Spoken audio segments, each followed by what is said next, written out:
शाम दोस्तों, राधे राधे, हरे कृष्णा। दोस्तों आज मैं आपको एक कहानी सुनाती हूँ। एक राजा और एक रानी होते हैं। उनके यहाँ एक बेटी पैदा होती है। जब वो बेटी पैदा होती है तो उनकी पत्नी का स्वर्गवास हो जाता है। जब वो स्वर्गवास हो जाता है तो वो कहते हैं कि ये लड़की मेरे लिए अच्छी नहीं है, मेरे लिए अशुभ पैदा हुई है, और उसको कुलक्षणी ही कहते थे वो। धीरे धीरे समय बीतता रहा। लड़की 7-8 महीने की हो गई। राजा उसे कभी प्यार नहीं करते थे।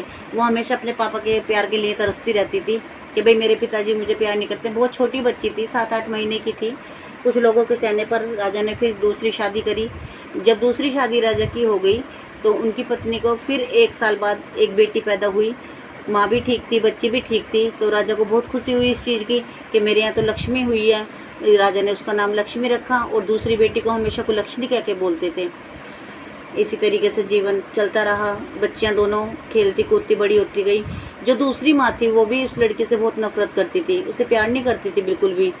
तो वो लड़की हमेशा उनके माँ बाप के प्यार के लिए तरसती रहती थी। लेकिन जो और प्रजा थी और जो मोहल्ले पड़ोस के आदमी थे वो उसे बहुत प्यार करते थे। तो कुछ टाइम बाद जब लड़कियां दोनों बड़ी हो गई तो राजा को उनकी शादी की चिंता हुई कि भाई मुझे अपनी लक्ष्मी के लिए ये लड़का देखना है, ऐसे करना है, वैसे करना है। तो रानी कहने लगी पहले हम कुलक्षणी की शादी करेंगे, उसके बाद हम अपनी बेटी की शादी करेंगे, दूसरी की। तो इसी तरीके से चलता है। तो राजा ने लड़का देखने के लिए कह दिया अपने सिपाहियों को कि भाई इसके लिए लड़का देख के लाओ, और लड़का इसके लिए ऐसे देखना कि जो ये दुखी रहे, बस इसने मुझे दुख दिया है, ये भी दुखी रहे। तो इस तरीके से चलता रहा दोस्तों। उसके लिए लड़का देखा गया। तो वो लड़का जो देखा था उसकी माँ भीख मांगती थी और बेटा जो था वो अंधा था आँख से। राजा ने कहा हाँ इसके लिए यही लड़का ठीक रहेगा। शादी हो गई। शादी होके लड़की घर चली गई। जब शादी होके घर आ गई वो तो कहने लगी माँ तुम, मतलब अपनी सास को बोलने लगी कि माँ तुम भीख मत मांगा करो, हम थोड़ा है थोड़ा ही खा लेंगे, कोई बात नहीं, लेकिन तुम भीख मत मांगा करो, हम कुछ काम करेंगे। तो वो सास कहने लगी नहीं बेटी, तो क्या नाम है, हमारा तो सारा जीवन ही ऐसा चला गया कि हमारे पास तो इतना धन नहीं है कि हम कुछ काम कर लेंगे। कहने लगी कोई बात नहीं। जो उसके माँ बापों ने उसे विदाई के टाइम पे थोड़े बहुत पैसे दिए थे, ज़्यादा तो दिए नहीं थे, थोड़े बहुत ही दिए थे, उससे वो कहती है कि माँ गर्मी का मौसम है, हम ऐसे करते हैं तरबूज और खरबूजे ले आती हूँ मैं और वो बेच लेंगे। तो वो कहने लगी ठीक है बेटा, जैसे तू ठीक समझे। तो वो लड़की क्या नाम है खरबूजे और तरबूज ले आई, उनको बेचने लगी। दूसरी लड़की की भी शादी होगी। दूसरी लड़की बहुत अच्छे घर में गई थी, काफ़ी पैसे वाले लोग थे वो। ऐसे ही चलता रहा उनका, बहुत अच्छे घर में गई वो। तो जब वो मंदिर पे गई बेचने के लिए तो एक मंदिर की पैड़ी पे ही वहीं बैठ के खरबूजे और तरबूज बेचने लगी। बिकते बिकते उसके सारे, गर्मी का मौसम था तो सब चीज़ बिक गई उसकी, दोनों चीज़ें बिक गई, तरबूज भी बिक गए, खरबूजे भी बिक गए। अंत में 2 खरबूजे रह गए। तो शिव जी और पार्वती जी जा रहे थे उधर से। तो पार्वती जी कहने लगी देखो शंकर भगवान से कि देखो प्राणनाथ कितने अच्छे खरबूजे हैं और हम इससे खरबूजे लेंगे। वो शंकर भगवान कहने लगे अरे तुम्हें कैलाश पे किस चीज़ की कमी है, वहाँ पे तो बतेरे खरबूजे और तरबूज हैं, जिस चीज़ को कहूँ मैं उस चीज़ को प्रकट कर दूँ। तो पार्वती जी कहने लगी नहीं मुझे इसी लड़की से लेने हैं। कहने लगे चलो ठीक है। उन्होंने एक बूढ़े और बूढ़ी का रूप बनाया, बिल्कुल दरिद्रता के कपड़े पहन के, बिल्कुल फटे पुराने कपड़े पहन के उस लड़की के पास गए वो। लेकिन वो शंकर भगवान की शुरू से ही पूजा करती थी, बहुत पूजा पाठ करती थी, तब भी उसको कुलक्षणी बोला जाता था। जब वो उसके पास गए कहने लगे बेटा हम बहुत गरीब हैं, हमारे पास कुछ भी नहीं है और हमें बहुत तेज़ भूख लग रही है। तो वो कहने लगे कोई बात नहीं अम्मा आप बैठो, मैं आपके लिए खरबूजा काटती हूँ। 2 खरबूजे बचे हुए थे दोस्तों। उस लड़की ने बेचारी ने खरबूजे काटे और उन्हें शंकर पार्वती जी को वो खरबूजे खिलाए।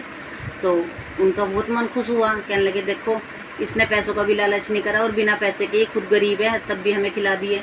वो कहने लगी बेटे मेरे पैर में बहुत दर्द हो रहा है। तो कहने लगी कोई बात नहीं अम्मा आप पैर फैला लो, मैं आपके पैर दबा देती हूँ। बहुत देर तक उसकी सेवा करती रही।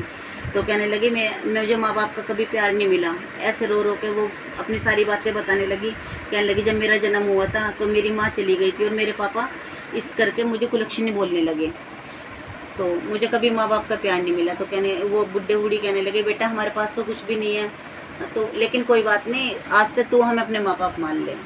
वो लड़की कहने लगी ठीक है। तो फिर मैंने कहा हम तुझसे फिर मिलने आएंगे। मैंने कहा अच्छा। तो वो जब कहने लगे बेटे अब हम चलते हैं। तो कहने लगे शंकर भगवान से पार्वती जी कहने लगी सुनो तुम्हारे इसमें झोले में कुछ हो तो इस लड़की को दे दो। तो वो कहने लगे मेरे झोले में तो कुछ भी नहीं है, हम तो खुद भीख मांग के खाते हैं, हमारे झोले में क्या है। तो वो कहने लगी नहीं कुछ भी हो वो दे दो। तो उनके पास क्या निकला झोले में दोस्तों, एक पुड़िया थी, उसमें भभूति थी शंकर भगवान की।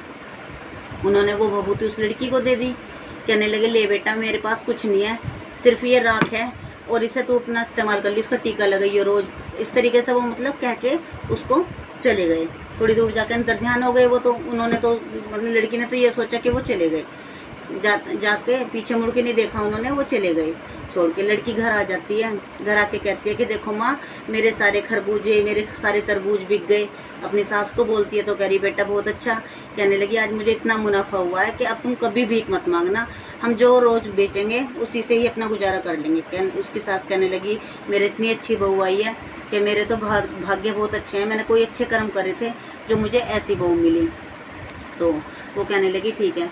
तो वो कहने लगी माँ मुझे एक बूढ़ा बूढ़ी आए थे और जी बहुत मतलब गरीब थे, उन्हें भूख लग रही थी तो मैंने उन्हें खरबूजा खिलाया, उन्होंने जाते हुए मुझे ये भभूति दी है। वो कहने लगी बेटा, उन्होंने कहा माँ मैं इसका क्या करूँ। तो कहने लगी बेटे शाम को बेटे को आ जाने दे और तब उससे पूछना कि क्या करना है। शाम को उसका बेटा आता है तो वो कहती है देखो जी आज ऐसे ऐसे एक बूढ़े अम्मा और बाबा आए थे और ऐसे ऐसे उन्होंने मुझे ये भभूति दी है। तो उसका बेटा अंधा होता है बेचारा आँख से, तो वो कहने लगा कि एक ऐसे हाथ से टटोल के देखता है इसको, कह रहे अच्छा तू एक काम कर, इसको पूरे घर में चारों कोनों में बुरक दे, जो बाकी बचे तुलसा जी में डाल दे और थोड़ी सी क्या नाम है घर के आंगन में, और बाकी माथे के पे टीका लगा लो। अच्छा ठीक है। वो ऐसे ही करती है। रात का टाइम हो जाता है, खाना वाना खाते हैं सब, खाना खाने के बाद वो चारों कोनों में वो भभूति बुरक देती है और तुलसी जी में डाल देती है। बाकी जो बचती है कुछ दहलीज में डाल देती है, बाकी का टीका लगा लेती है, अपने पति को भी टीका लगा लेती है, सास को भी लगा देती है, खुद भी लगा लेती है। उसके बाद वो लोग सो जाते हैं। जब सुबह उठते हैं वो लोग तो क्या चमत्कार होता है दोस्तों, उनका घर महल में बदल जाता है। ऐसा चमत्कार हुआ भगवान का, शंकर भगवान का, माता पार्वती का, तो उनका घर महल बन गया। और वो जहाँ जहाँ भी उसने वो बुरकी थी वहाँ पे हीरे मोती ऐसे बिखर रहे हैं दोस्तों, मोती की तरह सारे में, जग पूरा घर ऐसा जगमगा रहा, रोशनी हो गई बिल्कुल। तो उसने अपनी सास को जगाया कि देखो माँ ये क्या हो गया क्या हो गया। कह रही बेटे क्या हम तेरे पापा के घर आ गए क्या, राजा के घर ले गई क्या तू हमको रात में सोते हुए। और जो वो कहने लगी नहीं हम अपने पापा के घर नहीं है, हम तो अपने ही घर हैं। तो वो कहने लगे तो तुझे साक्षात भगवान ने दर्शन दिए हैं। तो उसकी सास बहुत खुश होती है, बहुत बड़ा महल बन जाता है, नौकर चाकर उनके भी अपने कपड़े बदल जाते हैं अपना आप ही रातों रात, उनके जेवर मतलब इतना अनधन हो जाता है कि दोस्तों उसका राजा मतलब जो उसका पिता था वो भी उनके आगे कुछ नहीं था, इतनी उन्हें धन संपत्ति इतनी दे देते हैं कि बहुत ज़्यादा। तो वो कहने लगे कि भाई अब उसकी सास बहुत खुश होती है, कह रही चल एक काम करते हैं अपने यहाँ हम कीर्तन कराते हैं। तो वो कहने लगे कीर्तन ठीक है माँ हम कीर्तन कराएंगे। तो कहने लगी हम तो भिखारी थे, कोई हमारे आए ना आए। इनको नहीं माँ हम कराएंगे कीर्तन, सब आएंगे हमारे यहाँ। तो वो न्योता देते हैं, तो कह रहे अपने पियर भी न्योता भिजवा दे। तो वो न्योता भिजवाते हैं वहाँ पे भी। तो उसकी जो सौतेली माँ होती है वो कहती है अरे क्या जाओगे भिखारी के यहाँ, उसके यहाँ तो बैठने की भी जगह नहीं है, भीख मांग के वो लाते हैं, हम क्या खाएँगे। तो कहने लगे नहीं नहीं चल के देखते हैं भाई, जब न्योता आया है तो हम जाके देखते हैं। तो राजा बहुत जाता है, राजा रानी जाते हैं, देखते हैं कि भाई हमारी लड़की के तो बहुत दिन बदल गए, ये तो बहुत क्या हुआ बेटा कैसे हुआ, और हमने तो उसका नाम भी वो रख दिया था कुलक्षणी। तो वो सारी बात बताती है कि पापा तुम ही तो मुझसे प्यार नहीं करते थे, लेकिन मैं शुरू से ही वो भगवान की, शंकर भगवान की और पार्वती की पूजा करती थी। जो लक्ष्मी जी जो दूसरी बहन थी वो भी काफ़ी अच्छे घर में गई थी, लेकिन क्या था कि भाई उसके अंदर घमंड था, वो कभी भी किसी को वो नहीं करती थी। तो उसका पति भी बिल्कुल ठीक हो गया, उसकी भी आंखों में रोशनी आ गई, राजा बन गया वही वो तो। और क्या नाम है उसके बाद अच्छे से कीर्तन वगैरह होता है, सब लोग खूब भंडारा चलता है, खाना वाना खाते हैं और अपना सब लोग चले जाते हैं। तो जो बहन थी दूसरी वाली उसका भी कुछ ऐसा हुआ कि दोस्तों वो हमेशा किसी से सीधे मुँह बात नहीं करती थी।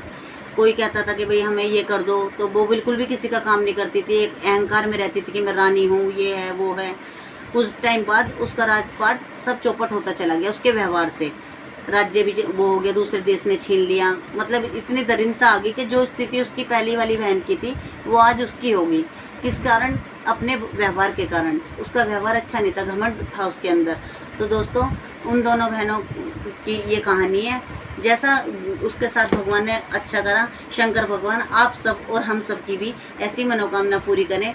दोस्तों जय श्री राधे, जय श्री श्याम। लाइक और सब्सक्राइब करना ना भूले दोस्तों। आप ही का प्यार मिलता रहेगा तो अगली कहानी लेके मैं आपके सामने फिर आऊँगी।